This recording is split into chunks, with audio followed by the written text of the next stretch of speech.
YouTube, what it do?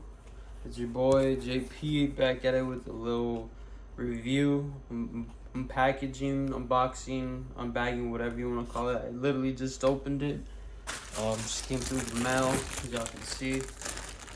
Little bag. It's the Slickman 820. It says 820 cowhide. What the fuck? 820 cowhide, stick welding, quality you can feel, genuine cowhide leather, for welders, by welders, size L. Yeah, I mean, I'm not gonna lie, it feels really, really nice. Just a little touch on hand, feel really, really nice. Let's go ahead and pop them open. I'll put one in hand, just so you know how I feel. Open the bitch up. Okay. Oh wow, at first I thought they were gonna be like a white kind of color, but they got like this little beige color to it. I'm not gonna lie, I like it very much.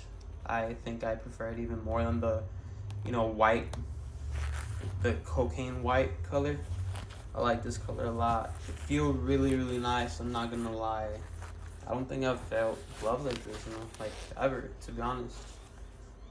But yeah, I give this a solid 8.5 out of 10. I feel a little bit, maybe I should have gotten maybe an XL, but I feel a little bit too, short for me. I feel like the little wrist line should be a little bit down, a little bit more down. But other than that, I can't complain. They feel really nice, and I'm sure they'll feel even better once I break them in.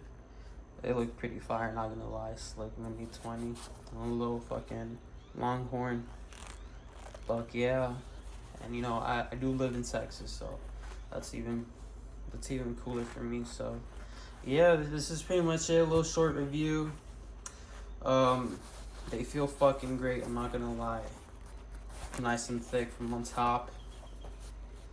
Yeah, I mean, I'll go ahead and give you guys a post review once I give them a couple months of usage. But other than that, I'll see you guys in the next one.